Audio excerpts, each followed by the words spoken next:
Hi hello this is me Manasa. Welcome back to Manasa devotional YouTube channel. వినాయకుడి జననం గురించి తెలుసుకుందాం. శివుడు భూలోకానికి వెళ్తూ ద్వారపాలకుడిని పార్వతీదేవిని చూసుకోమని చెప్పి వెళ్తాడు. పార్వతీదేవి స్నానం చేసేదానికి వెళ్ళేటప్పుడు పసుపుతోటి ఒక రూపాన్ని తయారు చేసి ప్రాణం పోస్తుంది. అదే వినాయకుడు. వినాయకుడితో కైలాసం వైపు ఎవరూ రాకుండా చూసుకోమని పార్వతీదేవి చెప్తుంది.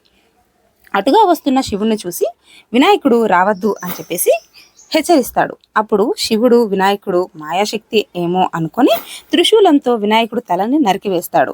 పార్వతీదేవికి కోపం వచ్చి శివుడు ఎందుకు ఇలా చేశారు అని బాధపడుతుంది. అప్పుడు శివుడు వినాయకుడు తన కుమారుడే అని తెలుసుకొని ద్వారపాలకులతోటి భూలోకంలో ఉత్తర దిశగా ఏ ప్రాణి అయితే ఉంటుందో దాన్ని తీసుకురమ్మంటారు. అప్పుడు ఉత్తర దిశ తలపెట్టి మరణించిన ఒక ఏనుగు ముఖంని తీసుకొని వెళ్తారు ద్వారపాలకులు. బ్రహ్మ విష్ణువు ఆ బాలుడికి ఏనుగు తలపెట్టి ప్రాణం పోస్తారు. దేవతలు మనుషులు